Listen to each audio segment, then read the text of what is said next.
Oh, tu berat. Aku selalu naik seorang okey je. Tolong sikit. Aku berat aku berapa je. Kau ni berat dosa kot. Wajar kau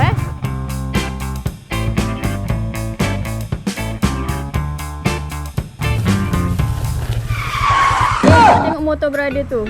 Beg penuh tapi steady je. Haa lah weh.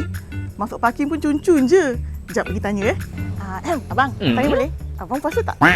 Asal pula tak puasa? Setakat buat Grab je pun. Tanya pasal motor lah. Motor. Abang pakai ST Sama lah kita. Ya, memang sama B8 sekali. Kenapa nak dijodohkan ke? Kalau saya tak boleh. Kalau dia boleh, dia single lagi. Kau ni kamu bantai korang. Bang, kita sebenarnya tanya ni. Tadi waktu abang sampai, tengok motor abang steady je. Beg abang berat kan? Tapi kenapa tak berbuai macam motor kita orang? Membuai-buai Kau naik motor ke naik sampan? Tapi selalunya masalah ni absorber lah. Korang dekat motor korang sekarang ni tengah pakai absorber apa? Alah, standard kilang je bang. Patutlah absorber standard. Naik berdua memang cepat lembik. Sebab itulah aku pakai KYB Heavy Duty. Untuk aku yang buat hailing ni, absorber lah komponen yang agak penting untuk LCV8 aku ni. Sebab itulah aku pakai KYB. Dia punya coil spring lagi tebal, spring rate dia lagi tinggi.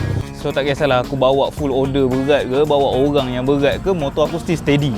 Shock absorber daripada KYB ni dia ada 3 jenis tau. Macam aku pakai sekarang Heavy Duty. Dia ada juga yang normal untuk daily ride ataupun yang lagi sporty untuk yang nak handling lebih sharp. Oh, banyak jenis rupanya. Kau pergi tukar cepat. Boleh aku naik motor kau hari? Banyak cantik muka kau. Dah halang-halang kan. Ni ada shock absorber Heavy Duty satu. Ambil terus lah, ambil terus.